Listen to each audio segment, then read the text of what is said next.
Hello, and welcome to Sinful Art Stories. I'm your host, Cynthia, and let's continue with our story, The Hobbit, in Chapter 1. "Good morning," he said at last. "We don't want any adventures here, thank you. You might try over the hill or across the water." By this he meant the conversation was at an end. "What a lot of things you do use good morning for," said Gandalf. "And now that you mean you want to get rid of me, and that it won't be good until I move off." Not at all, my dear sir. Let me see, I don't think I know your name."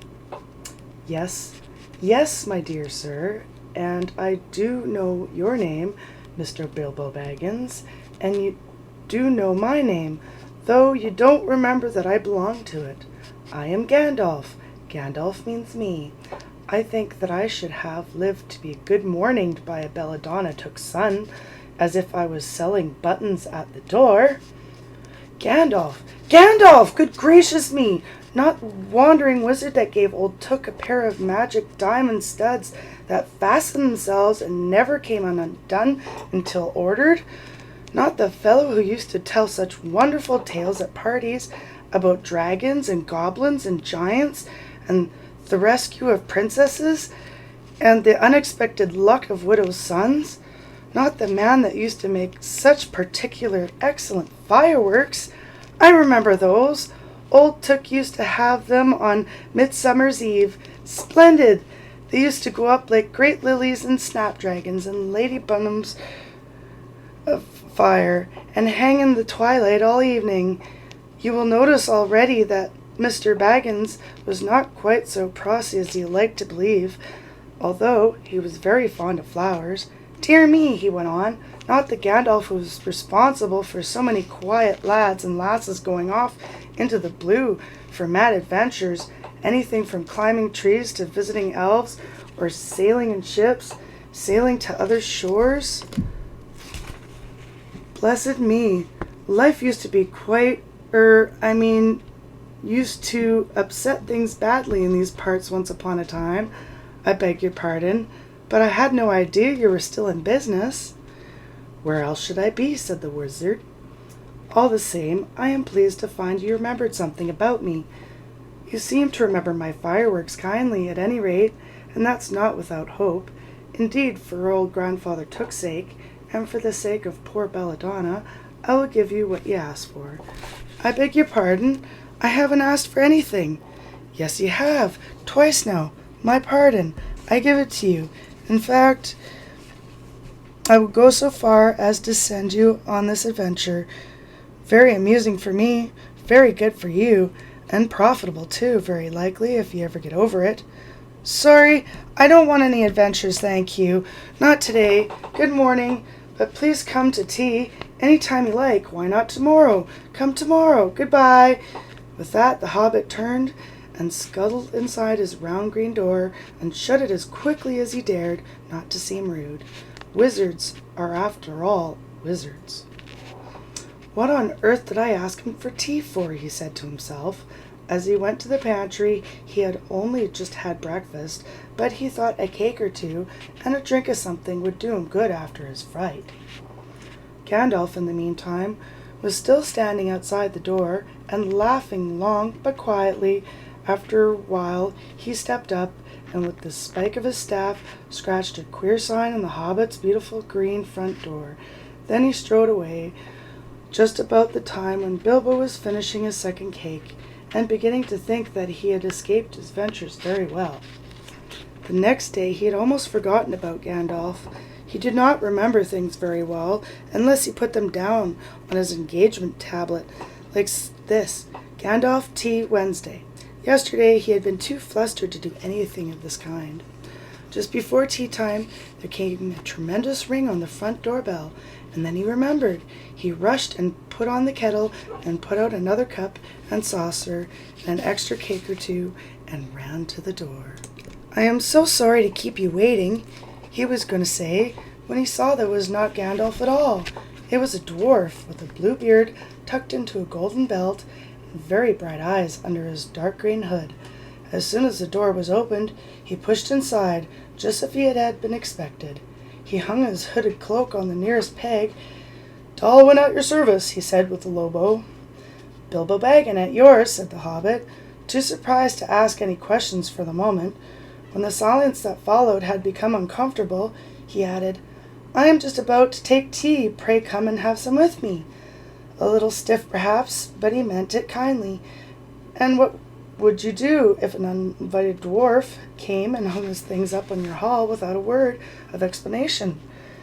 They had not been long at the table. In fact, they had hardly reached the third cake when there came another even louder ring at the bell. Excuse me, said the hobbit, and off he went to the door. So you've gotten here at last, was what he was going to say to Gandalf this time, but it was not Gandalf. Instead, there was a very old-looking dwarf on the step with a white beard and a scarlet hood, and he too hopped inside as soon as the door was open, just as if he'd been invited. I see they've begun to arrive already, he said, when he caught sight of Dalwyn's green hood hanging up. He hung his red one next to it. Balin at your service, he said, with his hand on his breast. Thank you, said Bilbo with a gasp. It was not the correct thing to say, but they have begun to arrive and flustered him badly. He liked visitors, but he liked to know them before they arrived, and he preferred to ask them himself. He had a horrible thought that the cakes might run short, and then he, as a host, he knew his duty and stuck to it, however painful, he might have to go without. Come on in and have some tea, he managed to say after taking a deep breath. A little beer would suit me better if it's all the same to you, my good sir, said Balin with the white beard. But I don't mind some cake, seed cake if you have any.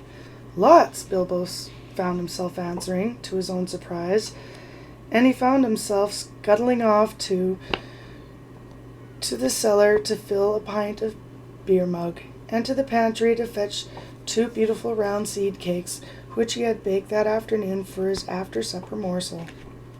When he got back, Balin and Dalwyn were talking at the table like old friends. As a matter of fact, they were brothers.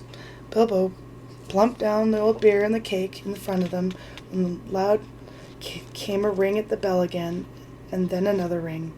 Gandalf for certain this time, he thought, as he puffed along the passage. But it was not. It was 2 more dwarves, both with blue hoods, silver belts, and yellow beards, and each of them carried a bag of tools and a spade. In they hopped as soon as the door began to open. Bilbo was hardly surprised at all. What can I do for you, my dwarves? He said. Kili at your service, said one. Fili added the other, and they both swept off their blue hoods and bowed. At yours and your families, replied Bilbo, remembering his manners this time. Dalwyn and Balwyn are here already, I see, said Kili. Let's us join the throng. Throng, thought Mr. Bilbo Baggins. I don't like the sound of that. I really must sit down for a minute and collect my wits and have a drink. He had only just a sip in the corner, while the 4 dwarves sat around the table and talked about mines and gold and troubles with the goblins and the depressions of dragons and lots of other things which he did not understand. It did not want to, for they sounded too much adventurous. When ding-dong-a-ling-dang, his bell rang again, as if some naughty little hobbit boy was trying to pull the handle off. Someone at the door, he said, blinking. Some 4, I should say, by the sound, said Fili. Besides, we saw them coming along behind us in the distance. The poor little hobbit sat down in the hall and put his head in his hands, and wondered what happened, and what was going to happen, and whether they would all stay to supper. Then the bell rang again, louder than ever, and he had to run to the door. It was not 4 after all, it was 5. Another dwarf had come along while he was wandering in the hall. He had hardly turned the knob before they were all inside, bowing and saying, At your service, one after the other. Dori, Nori, Ori, and Owen, and Glorin were their names. And very soon 2 purple hoods, and a grey hood, a brown hood, and a white hood were all hanging on the pegs, and off they marched with their broad hands stuck in their gold and silver belts to join the others.